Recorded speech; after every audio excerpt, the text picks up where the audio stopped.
Hello students, हम यहाँ पर बात करने जा रहे हैं जियो टेक्निकल इंजीनियरिंग के बारे में, जो कि पूरे के पूरे सिविल इंजीनियरिंग में एक मेजर सब्जेक्ट की कैटेगरी में आता है।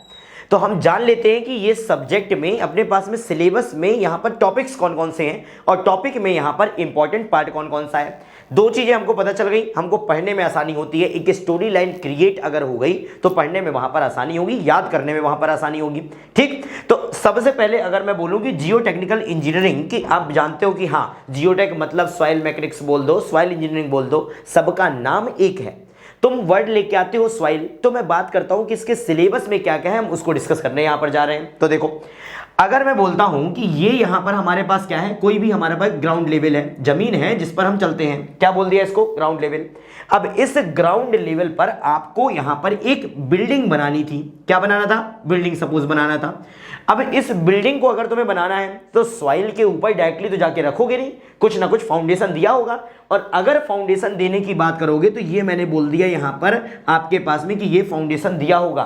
तो सबसे पहला टॉपिक जो यहां पर निकल के आएगा वो आ जाता है आपके पास में एक, क्या सपोज एक आ जाता है आपके पास में that is your deep foundation, और एक आ जाता है तुम्हारे पास में that is your shallow foundation. ठीक है, दो टर्म निकल कर आ गए। दो टर्म कौन कौन से, एक आ गया डीप फाउंडेशन, एक आ गया शैलो फाउंडेशन। पहले टॉपिक जान लेते हैं और फिर इंपॉर्टेंस बता देता हूं, किसमें क्या पूछा जाता है, किसमें क्या नहीं पूछा जाता, क्वेश्चन फ्रेम कहां से होते हैं इसको देखो तुम। Deep foundation, shallow foundation. अब फाउंडेशन है, कुछ ना कुछ बियरिंग कैपेसिटी होगा, कुछ ना कुछ इसको सहन करने का कुछ ना कुछ क्षमता होगा। तो बियरिंग कैपेसिटी किस पर डिपेंड करेगा, टॉपिक निकल के आ गया, बोला कि तुमने क्या कि shear strength of the soil, shear strength of the soil करके सर एक टॉपिक आएगा, जिससे हमको पता चलेगा कि कितना लोड ये बियर कर सकता है और कितना लोड बियर नहीं कर सकता। ओके, तीन टॉपिक क्लियर हुए। Shear strength of the soil, soil का शियर स्ट्रेंथ, अरे भाई हमारा शियर स्ट्रेंथ है, ये किस पे डिपेंड करेगा, हमारा शियर स्ट्रेंथ डिपेंड करेगा हमारे अंदर की प्रॉपर्टी के ऊपर। तो सॉइल का शियर स्ट्रेंथ किस पर डिपेंड करेगा, सॉइल का शियर स्ट्रेंथ डिपेंड करेगा तुम्हारे पास में basic index properties of the soil. Basic index properties of the soil देखोगे तो तुम्हें उसकी प्रॉपर्टी पता चल गई। अब क्या, प्रॉपर्टी तो पता है, अंदर का पावर तो पता है, सारी चीजें पता है, बट यहां पर जो पावर है, जो तुम्हारे पास इंडेक्स प्रॉपर्टी है, ये अलग अलग सिचुएशन में अलग अलग होगा, मतलब बिहेवियर अलग अलग होगा।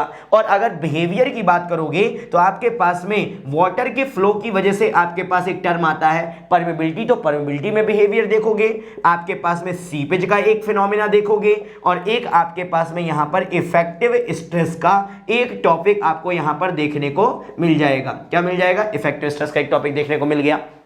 तो क्या बोले, फाउंडेशन है, किस पे डिपेंड है, शियर स्ट्रेंथ पर, किस पे डिपेंड है, बेसिक इंडेक्स प्रॉपर्टीज पर, कैसे बिहेव करेंगी सिचुएशन के हिसाब से, परमेबिलिटी चेक करना पड़ेगा, सीपेज चेक करना पड़ेगा, इफेक्टिव स्ट्रेस चेक करना पड़ेगा।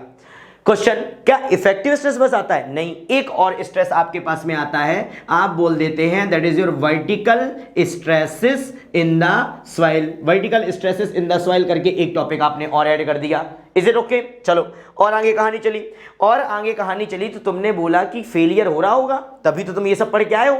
और जब फेलियर की बात करी तो तुमने यहां पर बोल दिया, एक टर्म आ जाता है तुम्हारे पास कॉम्पैक्शन, और एक टर्म आ जाता है तुम्हारे पास में दैट इज योर कंसोलिडेशन। तो एक तो जियोटेक का पार्ट तुम्हारा स्ट्रक्चर से रिलेटेड ये कर गया। बट ये बताओ कि क्या हमेशा सिर्फ फाउंडेशन ही बनाते रहोगे, नहीं, आपके पास दो से तीन चीजें और बनाते हो। आप रिटेनिंग वॉल डिजाइन करते हो, और जब रिटेनिंग वॉल डिजाइन करने की बात करते हो तो तुम वहां पर पढ़ के निकल आते हो अर्थ प्रेशर थ्योरीज। क्या पढ़ के निकल आते हो, earth pressure theories.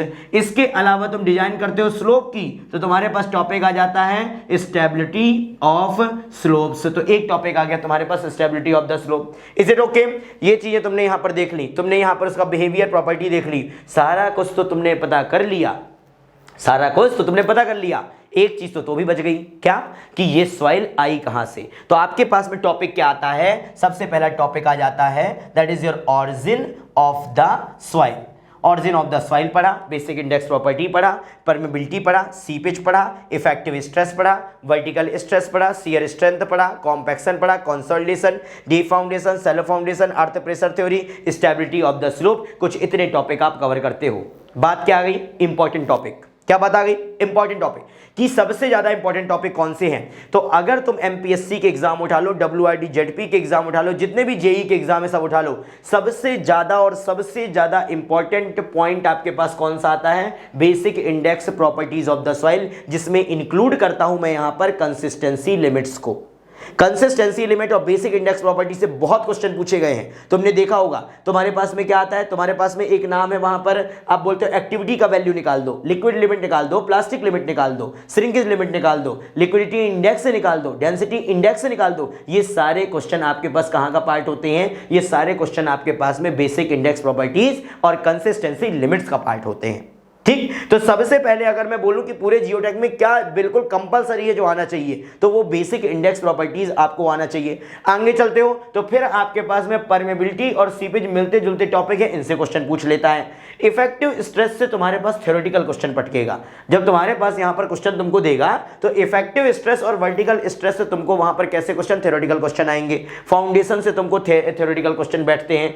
Earth pressure theories में आपके पास सिर्फ कोफिशिएंट है, जिसमें आप देखते हो earth pressure coefficient at rest है, earth pressure coefficient active condition में, पैसिव कंडीशन में, तो तब आप वहां पर केवल वो कोफिशिएंट, उसके अलावा डेरिवेशन कभी नहीं पूछा जाता, कभी नहीं पूछेगा।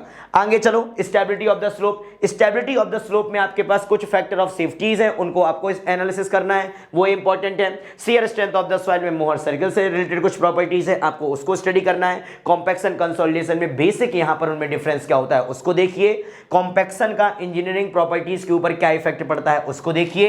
और इस तरीके से कंसोलिडेशन में नॉर्मल आपके पास कुछ टर्म है, like coefficient of consolidation, coefficient of volume compressibility, compaction curve, compaction curve तो देखते ही हो। आपके पास कंसोलिडेशन किस मीटर से करवाते हैं, ऑडियोमीटर, आप उसको देख लेते हो। इस तरीके से यहां पर क्वेश्चन फॉर्म होते हैं। तो अगर मेरे अकॉर्डिंग अगर मैं यहां पर सबसे इंपॉर्टेंट टॉपिक बोलूं तो फर्स्ट वन ये, सेकंड वन ये, थर्ड वन फाउंडेशन, उसके बाद आपके पास ये वाला पार्ट जाता है, फोर्थ वन ये, और लास्ट में आपके पास अर्थ प्रेशर थ्योरीज ये। तो ये पूरे के पूरे जियोटेक का क्या था? ये पूरे की पूरे जियोटेक की स्टोरी लाइन है, और स्टोरी लाइन में जितने इंपॉर्टेंट टॉपिक्स होते हैं ये यहां पर वो रहे। Is it okay?